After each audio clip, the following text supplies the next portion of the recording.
नमस्कार प्यारे बच्चों, आज की इस वीडियो में हम आपके लिए एक बहुत ही रोचक और प्रेरणादायक एक कहानी लेकर आए हैं। एक जंगल में एक महात्मा रहते थे। महात्मा बड़े ही पहुँचे हुए थे। महात्मा ने बहुत अधिक तपस्या की थी। इतनी अधिक तपस्या की थी कि अपनी तपस्या के कारण जब भी वो चलते थे ज़मीन से 2 फुट ऊपर होकर चलते थे। साधु महाराज की ये दिनचर्या थी कि वो प्रत्येक रोज जंगल से गांव के अंदर भिक्षा मांगने आते थे। वे जब जंगल से गांव की ओर आते थे तो खेतों में से होकर गुजरते थे। जब भी वो खेतों में से होकर गुजरते तो वो नीचे देखते कि किसान अपने खेतों में काम कर रहे हैं। वो रोज ये देखते कि किसान किस प्रकार अब अपने खेत को बैलों के द्वारा जोत रहे हैं। जोतने के पश्चात उनमें बीज डाल रहे हैं। बीज डालकर खेतों में सिंचाई कर रहे हैं। साधु महाराज लगातार रोज किसान की मेहनत को देखते और किसान की मेहनत को देखकर उनको बड़ी ही प्रसन्नता होती। वे मन ही मन भगवान से प्रार्थना करते कि इस बार किसान की फसल बहुत अच्छी हो।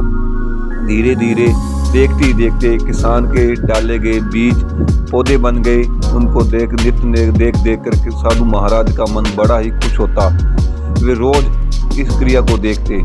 धीरे धीरे वे पौधे बड़े होते गए और अंत में उनके ऊपर बहुत ही सुंदर बाजरे के भुट्टे लग गए। जब भी साधु महाराज वहां से गुजरते उन बाजरे के भुट्टों को देखकर उनका मन बड़ा ही प्रसन्न होता। धीरे धीरे बाजरा पकने लगा। जब बाजरा पकने लगा तो एक दिन साधु महाराज वहां से गुजर रहे थे। उन्होंने जब पके हुए बाजरे को देखा तो उनके मन में उस बाजरे को खाने की इच्छा पैदा हुई।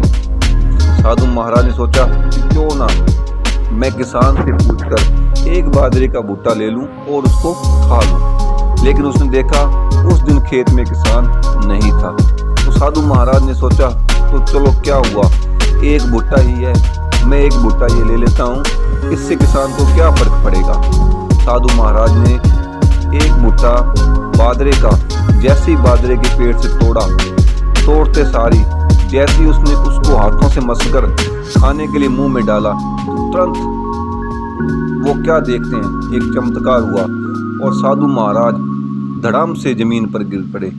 जैसा कि आपको पहले ही बताया था कि साधु महाराज ने इतनी अधिक तपस्या की थी कि वे जमीन से हमेशा ही 2 कदम ऊपर उठकर चलते थे।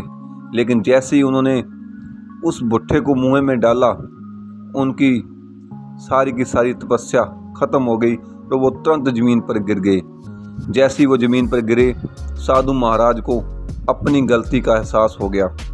वे मन ही मन सोचने लगे कि उन्होंने लालच में आकर बिना किसान से पूछे उसके खेत में से ये भुट्टा तोड़कर खाया है।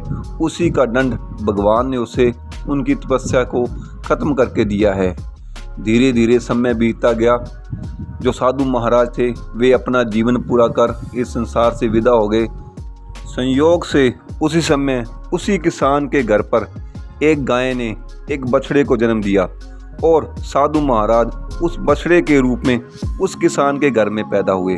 धीरे धीरे वो बछड़ा बड़ा हुआ और उसने बैल का रूप धारण कर लिया और अब वही बैल जो कि साधु महाराज का पूर्ण जन्म था अब उसी किसान के खेतों में काम कर रहा था जिस किसान के खेत से उस साधु महाराज ने एक बाजरे का भुट्टा तोड़कर खाया था। धीरे धीरे समय बीतता गया। किसान की फसल बहुत बढ़िया हुई।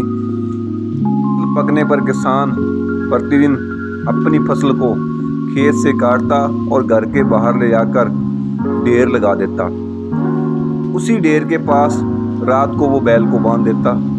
तो रात को बैल क्या देखता है कि पड़ोस का जो किसान है वो रात को चुपके से आता है और किसान के ढेर में से जो बाजरे का ढेर था उसमें से बट्ठल भरकर रोज किसान का बाजरा चुरा कर ले जाता और अपने घर में रखे हुए बाजरे में ले आकर मिला देता।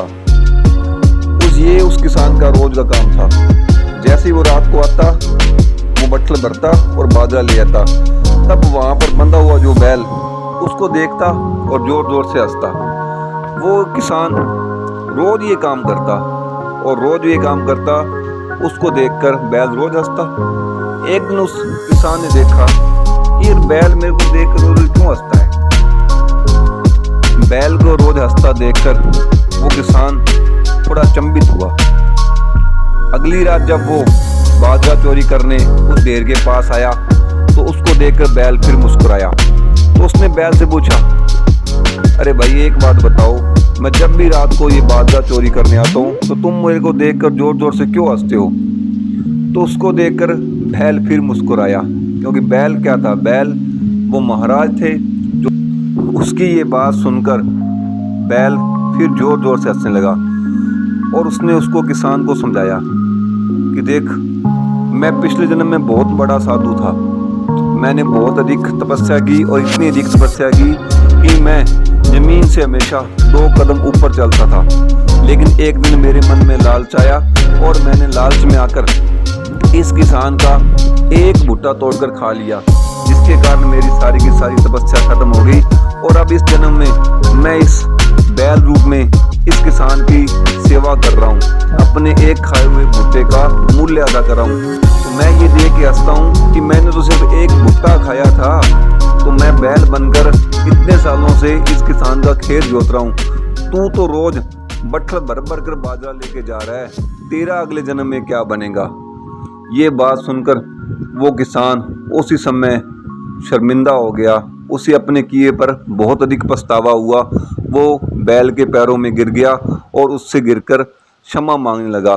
तो बैल ने कहा, अगर क्षमा मांगनी है तो उस किसान से मांगो जिसका तूने अनाज चोरी किया है। वो किसान चुपचाप उसी समय उस किसान के पास गया और उससे जाकर अपनी गलती के लिए माफ़ी मांगी और चुराया हुआ सारा ही अनाज उसे वापस कर दिया। तो इस प्रकार प्यारे बच्चों, इस कहानी से हमें ये शिक्षा मिलती है कि इंसान को कभी भी लालच में आकर दुष्कर्म या पाप नहीं करना चाहिए। जो भी इंसान लालच में आकर दुष्कर्म या पाप करता है उसे उसके किए की सज़ा जरूर मिलती है। अगर आपको ये हमारी कहानी पसंद आई हो तो कृपया करके चैनल को लाइक, शेयर और सब्सक्राइब जरूर करें। साथ ही इस कहानी से हमें क्या प्रेरणा मिलती है कमेंट बॉक्स में